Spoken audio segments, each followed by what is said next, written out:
சித்தருக்கெல்லாம் சித்தர் சிவனே போற்றி. நம்மளோட பதிவுகள்ல தொடர்ச்சியா 12 ராசிகளுக்குமான மாசி மாத ராசி பலன்களை பார்த்துட்டு வரோம். அதோட தொடர்ச்சியா நம்மளோட இந்த பதிவுல ராசி கட்டத்துல 11வது ராசியா இருக்கக்கூடிய காற்று ராசியான கும்பராசிக்கு இந்த மாசி மாதத்தோட கிரக நிலைகளும் கிரக பெயர்ச்சிகளும் என்ன மாதிரியான பலன்களை கொடுக்க போகுது அப்படிங்கறத பத்தி கொஞ்சம் சுருக்கமா பார்க்க போறோம். அதனால கும்பராசி அன்பர்கள் இந்த வீடியோவை கொஞ்சம் கூட ஸ்கிப் பண்ணாம கடைசி வரைக்கும் முழுமையா பாருங்க. அதுக்கு முன்னாடி நம்ம சேனலை நீங்க இப்பதான் முறையா பாக்குறீங்க அப்படின்னா தயவு செஞ்சு சப்ஸ்கிரைப் பண்ணிக்கோங்க. வீடியோ பிடிச்சிருந்தா மறக்காம அந்த லைக் பட்டனையும் தட்டி விட்டுருங்க. அதை விட முக்கியமா உங்களை மாதிரியே போராட்டமான ஒரு வாழ்க்கையை வாழ்ந்துட்டு வரக்கூடிய கும்பராசிக்காரங்க உங்க சொந்த பந்தத்திலேயோ அல்லது நட்பு வட்டாரத்திலேயோ இருக்காங்க அப்படின்னா அவங்களுக்கு இந்த வீடியோவை மறக்காம ஷேர் பண்ணி விட்டுருங்க. கும்பராசியை பொறுத்த வரைக்கும் கடந்து போன தை மாதம் இவங்களுக்கு எந்த விதமான யோகங்களையும் கொடுக்கல, எந்த வகையிலையும் அதிர்ஷ்டகரமான ஒரு மாதமாகவும் இருக்கல.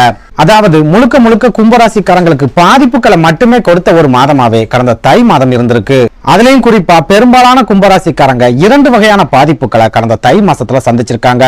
அதாவது ஒரு பக்கம் உடல் ஆரோக்கிய பாதிப்புகள், இன்னொரு பக்கம் விரைய செலவுகள் அப்படின்னு 2 வகையான நெருக்கடிகளை கடந்த தை மாதம் கும்பராசிக்காரங்களுக்கு கொடுத்திருக்கு.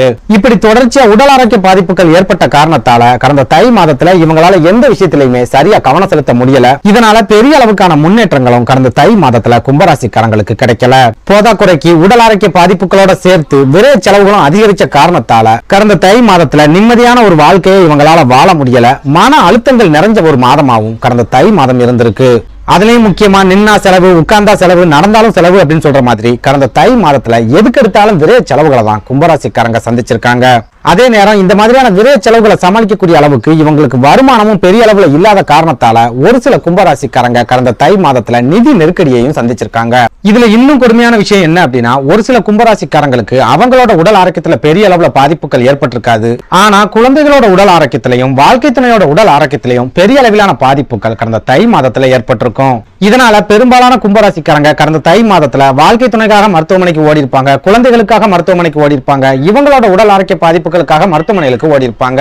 சுருக்கமா சொல்லணும் அப்படின்னா அடிக்கடி மருத்துவரை போய் பார்க்கறது, மருந்து மாத்திரைகளுக்காக செலவு பண்றது அப்படின்னு ஒரு நெருக்கடியான காலகட்டமா தான் கடந்த தை மாதம் இருந்திருக்கு. இன்னும் சொல்ல போனா கடந்த தை மாதத்துல மருத்துவமனைகளுக்கு போகாத கும்பராசிக்காரங்களை நம்மளால விரல் விட்டு எண்ணிட முடியும். அந்த அளவுக்கு பெரும்பாலான கும்பராசிக்காரங்க ஒரு முறையாவது மருத்துவரை போய் பார்த்திருப்பாங்க. ஆக மொத்தத்துல ராசி கட்டத்துல இருக்கிற கிரகங்கள் மட்டும்தான் ஒவ்வொரு மாதமும் மாறிக்கிட்டே இருக்கு. கும்பராசிக்காரங்களோட வாழ்க்கையில எந்த விதமான மாற்றமும் கிடைக்கல, எந்த விதமான முன்னேற்றமும் இப்ப வரைக்கும் கிடைக்கல. அதே சட்டை, அதே டெய்லர், அதே வாடகை அப்படின்னு சொல்ற மாதிரி அதே போராட்டங்கள், அதே சோதனைகள், அதே உடல் ஆரோக்கிய பாதிப்புகள் அப்படின்னு ஒரு நெருக்கடியான வாழ்க்கையை தான் கும்பராசிக்காரங்க வாழ்ந்துட்டு வராங்க. இது கூடவே இது ஜென்ம சனி ஆதிக்கம் செலுத்தக்கூடிய காலம் அப்படிங்கறதால ஒரு சில கும்பராசிக்காரங்க குடும்ப வாழ்க்கையிலையும் சிக்கல்களையும் நெருக்கடிகளையும் சந்திச்சுட்டு வராங்க. குறிப்பா கணவன் மனைவிக்கிடையே கருத்து வேறுபாடுகள் ஏற்படுறது, சண்டை சச்சரவுகள் ஏற்படுறது, சண்டைகள் ஏற்படுறது, கணவனும் மனைவியும் தற்காலிகமா பிரிஞ்சு இருக்கிறது, இந்த மாதிரி ஒரு சில போராட்டங்களை குடும்ப வாழ்க்கையிலையும் கும்பராசிக்காரங்க சந்திச்சுட்டு வராங்க. போதாக்குறைக்கு கடந்த தை மாசத்துல ஒரு சில கும்பராசிக்காரங்க சொந்த பந்தங்கள் மூலமா சிக்கல்களை சந்திச்சிருக்காங்க. இன்னும் ஒரு சிலர் தான் கூட பிறந்த தம்பி தங்கைகள் மூலமா சிக்கல்களையும் போராட்டங்களையும் சந்திச்சிருக்காங்க. சுருக்கமா சொல்லணும் அப்படின்னா கடந்த தை மாதம் கும்பராசிக்காரங்களுக்கு எல்லா வகையிலுமே நெருக்கடிகளை மட்டும்தான் கொடுத்திருக்கு. கும்பராசிக்காரங்க அவங்களோட வாழ்க்கையில மறக்க வேண்டிய ஒரு மாதமாகவும் கடந்த தை மாதம் இருந்திருக்கு. இப்படி ஒரு நெருக்கடியான சூழல்ல இந்த மாசி மாதத்தோட கிரக நிலைகள் கும்பராசிக்காரங்களோட வாழ்க்கையில ஏதாவது மாற்றங்களை கொடுக்குமா, அதிர்ஷ்டங்களை கொண்டு வருமா அப்படிங்கறத பத்தி பார்க்கலாம்.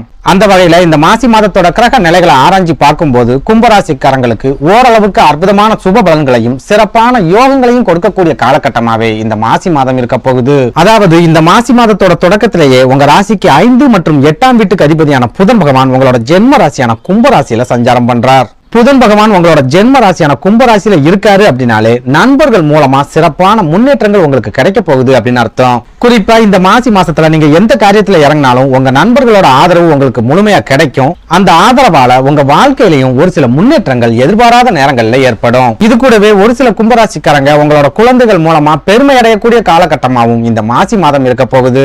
அதாவது புதன் பகவான் உங்களோட ஜென்ம ராசியான கும்பராசியில இருக்கிறதால உங்க குழந்தைகளோட படிப்புல சிறப்பான முன்னேற்றங்கள் ஏற்படும். அவங்களோட பழக்க வழக்கத்திலையும் நல்ல விதமான மாற்றங்கள் ஏற்படும். குழந்தைகள் சரியா படிக்கிறது இல்ல, தேவையில்லாத பழக்க வழக்கங்களை பழகுறாங்க, அவங்களோட சேர்க்கையும் அவ்வளவு சிறப்பா இல்ல அப்படின்னு நீங்க வருத்தப்பட்டு இருந்தீங்கன்னா இந்த மாசி மாசத்துல உங்க குழந்தைகளோட நடவடிக்கைகள்ல சிறப்பான மாற்றங்கள் தெரியும். அவங்க மூலமா உங்களுக்கு ஒரு சில பெருமையும் வந்து சேரும். அதே நேரம் மாதத்தோட பிற்பகுதியை எடுத்துக்கிட்டோம் அப்படின்னா புதன் பகவான் உங்க ராசிக்கு 2வது வீடான குடும்பஸ்தானம் அப்படின்னு சொல்லப்படுற மீன ராசிக்கு பயிற்சி ஆகிறார். மீன ராசி புதன் பகவானோட நீச்ச வீடு அப்படிங்கறதால நீச்சம் பெற்ற புதனா அடுத்து வரக்கூடிய 15 நாட்களும் மீன ராசியில சஞ்சாரம் பண்ணுவார். ஜோதிடத்தை பொறுத்த வரைக்கும் ஒரு கிரகம் நீச்சம் அடையுது அப்படின்னா அந்த கிரகம் தன்னோட பலத்தை முழுமையா இழக்குது அப்படின்னு அர்த்தம். அப்படி பார்க்கும்போது இந்த மாசி மாதத்தோட பிற்பகுதியில புதன் பகவான் தன்னோட பலத்தை முழுமையா இழக்கிறதால ஒரு சில நெருக்கடிகளை கும்பராசிக்காரங்க மாதத்தோட பிற்பகுதியில சந்திக்க போறீங்க.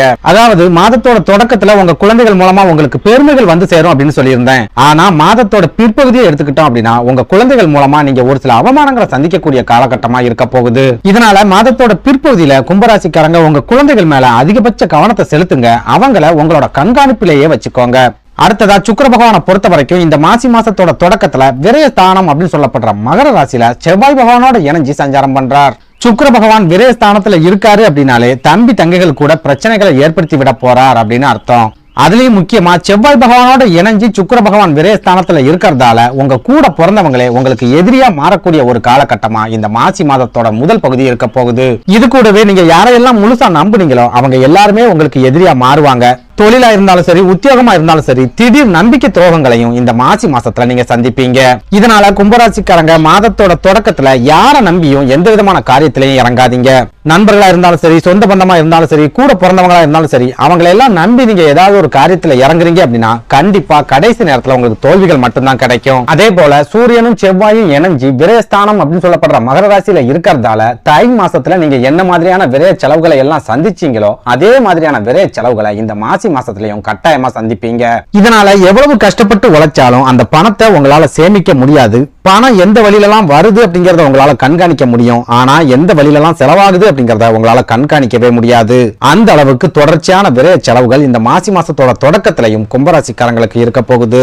அதுவே மாதத்தோட பிற்பகுதியை எடுத்துக்கிட்டோம் அப்படின்னா சுக்கிர பகவான் மகர ராசியிலிருந்து பயிற்சியாகி உங்களோட ஜென்ம ராசியான கும்பராசியில சஞ்சாரம் பண்ண போறார். சுக்கிர பகவான் ஒரு ராசியில இருக்காரு அப்படின்னாலே அந்த ராசியை சேர்ந்தவங்களுக்கு சுகபோகங்களை அள்ளி கொடுக்க போறார் அப்படின்னு அர்த்தம். அப்படி பார்க்கும்போது இந்த மாசி மாசத்தோட பிற்பகுதியில கும்பராசிக்காரங்களுக்கு ஒரு சில அதிர்ஷ்டமான யோகங்களும் ஒரு சில வாய்ப்புகளும் கிடைக்க போகுது.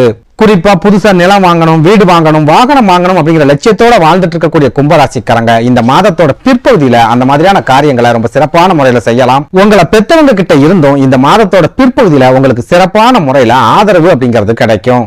அதே போல நீங்க சொந்த தொழில இருந்தாலும் சரி, உத்தியோகத்துல இருந்தாலும் சரி, மாதத்தோட பிற்பகுதியில சுக்கிர பகவான் அருளால உங்களோட தொழில சிறப்பான முன்னேற்றங்கள் கிடைக்கும். உத்தியோகத்துல இருக்கிற கும்பராசிக்காரங்களுக்கு எதிர்பார்த்த அளவுக்கு பண வரவு ரொம்ப சிறப்பான முறையில கிடைக்கும். அதே நேரம் இந்த மாசி மாதம் முழுக்கவே சூரிய பகவான் உங்களோட ஜென்ம ராசியான கும்பராசியில சனி பகவானோட இணைஞ்சு சஞ்சாரம் பண்ண போறார். சூரியனும் சனியும் பகை கிரகங்கள் அப்படிங்கறதால அவங்க 2 பேரும் ஜென்ம ராசியில இணையிறது அவ்வளவு சிறப்பான பலன்களை ஜாதகருக்கு கொடுக்காது. குறிப்பா சூரியனும் சனியும் உங்களோட ஜென்ம ராசியில இணையறதால நிறைய அலைச்சல்கள் ஏற்படும், உடல் ஆரோக்கிய பாதிப்புகள் ஏற்படும், உஷ்ணம் சம்பந்தமான வியாதிகள் ஏற்படும், தன்னம்பிக்கை அப்படின்ற ஒண்ணே உங்களுக்கு இல்லாம போயிடும். அதாவது நீங்க எந்த காரியத்துல இறங்கினாலும் சரி அந்த காரியத்தை நம்மளால செய்ய முடியாது, ஜெயிக்க முடியாது அப்படிங்கிற ஒரு எண்ணம் தான் உங்களுக்கு வருமே ஒழிய எப்படியாவது கஷ்டப்பட்டு அந்த காரியத்தை செஞ்சிடலாம் அப்படிங்கிற ஒரு எண்ணம் உங்களுக்கு வரவே வராது.